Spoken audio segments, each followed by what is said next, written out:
আওয়ামী লীগের মতো দল 4.5 মাস শেষ হয়ে গেল, একটা নেতা কর্মী, অফিস তো দূরের কথা, একটা মুরগির খোপ পেল না।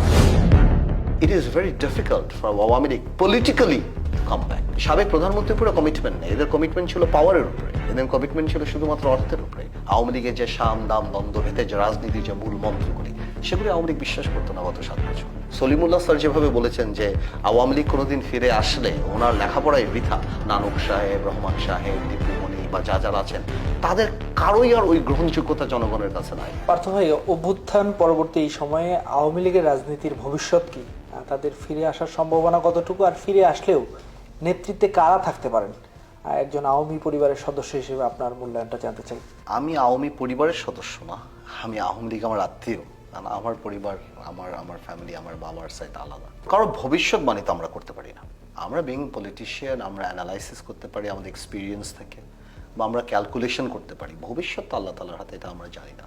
তবে আপনি খুব গুরুত্বপূর্ণ প্রশ্ন করেছেন, এবং আমি মনে করি এই প্রশ্নটা আজকে আওয়ামী লীগের যত লক্ষ লক্ষ নেতাকর্মী বা তাদের যারা ভোটার আছে, তাদের প্রতিদিনই তারা এই চিন্তা করেন এবং নিজেদের মধ্যে এই আলাপটাই তারা করেন যে আওয়ামী লীগের ভবিষ্যৎ কি। আমি কিছু কম্পিটিটিভ স্টাডি দেই। দেখেন, আপনার বাড়ির পাশে মাঠ থাকলেই কিন্তু আপনি ম্যারাডোনা হবেন না। আপনার এখানে অনুশীলনের ব্যাপার আছে। Politics is matter of practice.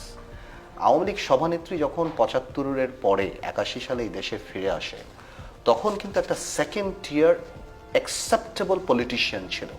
Razzak সাহেব ছিলেন, আমির হোসেন আমু সাহেব ছিলেন, তোফায়েল আহমেদ সাহেব ছিলেন, মোস্তফা হোসেন মন্টু ছিলেন, আব্দুল সামাদ আজাদ ছিলেন, জিল্লুর রহমান ছিলেন, জওহরা তাজউদ্দিন ছিলেন, আরও অনেকে ছিলেন।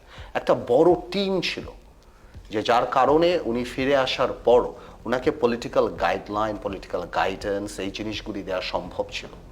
এবং যার কারণে একটা বড়ভাবে, এত বড় একটা ক্রাইসিস 75-এর 15 আগস্টের পরে ওনারা কিন্তু কামব্যাক করেছেন রাজনীতিতে, এবং ভালোভাবে কামব্যাক করেছেন। এই ট্রেনিংটার জায়গাটা আজকে জিরো। গত 6, 7, 8 বছরে আওয়ামী লীগের ডিপলিটিসাইজ হওয়ার কারণে, আওয়ামী লীগ পলিটিক্স বন্ধ করে দেওয়ার কারণে আওয়ামী লীগের ওই নেতা বা ওই সেকেন্ড টিয়ার জনগণের কাছে অ্যাকসেপ্টেড কেউ আসেনি। এখানে সভানেত্রী, আওয়ামী লীগের সভানেত্রী, উনি নিজেই পার্লামেন্টে দাঁড়িয়ে বলেছেন যে আমি ছাড়া সবাইকে কেনা যায়। তার মানে বেসিক্যালি সবাই চোর। আর এখানে আবার আওয়ামী লীগের একটা স্টাইল ছিল যে একজন ব্যক্তিকে আলোকিত করা হতো। সো হঠাৎ রাজনীতি এরকম হয়ে গিয়েছে যে আওয়ামী লীগে সভানেত্রী ছিল ইলেকট্রিসিটি, আর বাকি সব ঝাড়বাতির বাতি। ইলেকট্রিসিটি নাই, কেউই নাই। তো এইভাবে কোনোদিন একটা রাজনৈতিক দল কিন্তু চলতে পারে না। যে আপনি যদি সেকেন্ড টিয়ার পলিটিশিয়ান, যেমন আজকে আওয়ামী লীগের কি হচ্ছে, আপনি এরশাদ সাহেবের পতনের পরে তার কিছুদিনের মধ্যেই কিন্তু মিজান চৌধুরী অফিস খুলে বসেছিল। 1/11-এর সময় খন্দকার দেলোয়ার সেই ন্যাম ভবনে অফিস খুলে বসে, এবং জিল্লুর রহমান সাহেব আইভি কনকর্ডে অফিস খুলে বসে। আজকে আওয়ামী লীগের মতো দল 4.5 মাস শেষ হয়ে গেল, একটা নেতা কর্মী, অফিস তো দূরের কথা, একটা মুরগির খোপ পেল না যেখান থেকে দাঁড়িয়ে বলবে যে আসেন নেতাকর্মীরা ভালো থাকেন, এটা থাকেন, এটা থাকেন। নাই। ওবায়দুল কাদেরের মতো মানুষ যারা যারা আছেন, এখন তো অনলাইন আছে, অনেক কিছু করা যেতে পারে। নাই, বিকজ সেকেন্ড টিয়ার আওয়ামী লীগে নাই। যারা আছেন মাঠ পর্যায়ের, যারা নেতা আছেন, ওনারাও চিন্তা করেন যে আমরা কার জন্য করব। আমরা করব, আমি আমার নারায়ণগঞ্জের 10টা ছেলে মনে করে আমরা করব, বেনিফিট তো পাবে শামীম ওসমান।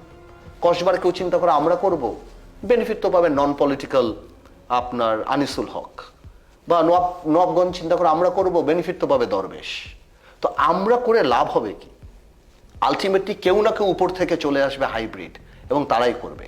এবং না, নিচের যারা কর্মীরা আছে তারা চিন্তা করে যে এই যে আজিজ খানের দায় দায়িত্ব, দরবেশের দায় দায়িত্ব, নজরুলের দায় দায়িত্ব, লক্ষ কোটি টাকা করাপশন, এই হত্যার দায় দায়িত্বগুলি আমরা নিব কেন? কার জন্য নিব? কিসের জন্য নিব? সুতরাং বিশ্বাসের জায়গাটা নষ্ট হয়ে গেছে। ভালো মানুষ যারা রাজনীতি করে বা করতো, তারা চিন্তা করছে যে আমরা কার জন্য রাজনীতি করব।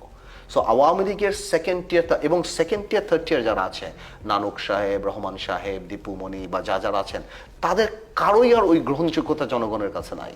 সো আপনি সূর্য হন, চাঁদ হন, কিন্তু আপনার রাজনীতিতে তারা রাখতে হবে আশেপাশে, নাহলে কিন্তু আপনি টিকবেন না পলিটিক্সে। তো আমার মনে হয় এই কারণে সলিমুল্লাহ স্যার যেভাবে বলেছেন যে আওয়ামী লীগ কোনোদিন ফিরে আসলে ওনার লেখাপড়ায় বৃথা, আমি অত কড়াভাবে বলবো না, কিন্তু আমি আমার জায়গা থেকে দেখি যে it is very difficult for Awami League politically to come back. রাজনৈতিক সময় লাগবে, এবং সময় তখন লাগবে যখন আওয়ামী লীগ অনুশোচনা করে আবার স্টার্ট করবে অথবা নেতৃত্ব পরিবর্তনের চিন্তা করবে যে না ঠিক আছে যা হয়েছে হয়েছে, আমরা এইভাবে করি, আমরা করি। আওয়ামী লীগ তো এটা করছে না। তো আমার কথাটা হলো, আওয়ামী লীগ যদি এখনো এই সরকারকে চ্যালেঞ্জ করে, গণ অভ্যুত্থানকে চ্যালেঞ্জ করে, প্রতিটা মানুষের আত্মত্যাগকে চ্যালেঞ্জ করে এবং বলে এগুলি ষড়যন্ত্র, এগুলি শত্রু, আওয়ামী লীগের পলিটিক্সটাই ছিল শত্রু আর ষড়যন্ত্র। আমরা যখনই আওয়ামী লীগের বিরুদ্ধে কিছু করতাম, এটাকে রাজনীতি হিসেবে দেখা হতো না, দেখা হতো শত্রু, ষড়যন্ত্র। আওয়ামী লীগের যে সাম দাম দ্বন্দ্ব ভেদে যে রাজনীতির যে মূল মন্ত্রগুলি, সেগুলি আওয়ামী লীগ বিশ্বাস করতো না গত 7 বছর। তো এটা খুব আনফর্চুনেট যে এত বড় একটা রাজনৈতিক দল না সেকেন্ড টিয়ার বানাতে পারলো, না থার্ড টিয়ার বানাতে পারলো, কিছু বেনিফিশিয়ারি বানিয়েছে। এবং এদের কিন্তু সাবেক প্রধানমন্ত্রীর উপরে কমিটমেন্ট নেই, এদের কমিটমেন্ট ছিল পাওয়ারের উপরে, এদের কমিটমেন্ট ছিল শুধুমাত্র অর্থের উপরে। যার কারণে দেখেন যে এত বড় একটা রাজনৈতিক দল, সেখানে মানুষরা গণভবনে ঢুকে গেল, এতবার এখানে তাদের আশেপাশেরও কোনো লোক দাঁড়ালো না যে না আমরা 50,000 নেতাকর্মী নিয়ে দাঁড়াবো। তার মানে কিন্তু যখন ক্ষমতায় ছিল তখন কিন্তু এরা অনেক বড় বড় কথা বলতো পার্লামেন্টে বা রাজপথে বা সব জায়গায়। তো এরাও বিট্রে করেছে। আবার উপর থেকেও ভালো ভালো রাজনীতিবিদের সাথে বিট্রে হয়েছে, যে ভালোদেরকে জায়গা সুযোগ করতে দেয় নাই, এবং এই জন্য হাইব্রিডরা চলে আসছে এবং তারা কখনোই থাকবে না। তো আমার মনে হয় আপনি যে প্রশ্নটা করলেন, ভবিষ্যৎবাণী আমি করতে পারবো না, তবে আওয়ামী লীগে রাজনীতিতে ফিরে আসা খুবই কঠিন।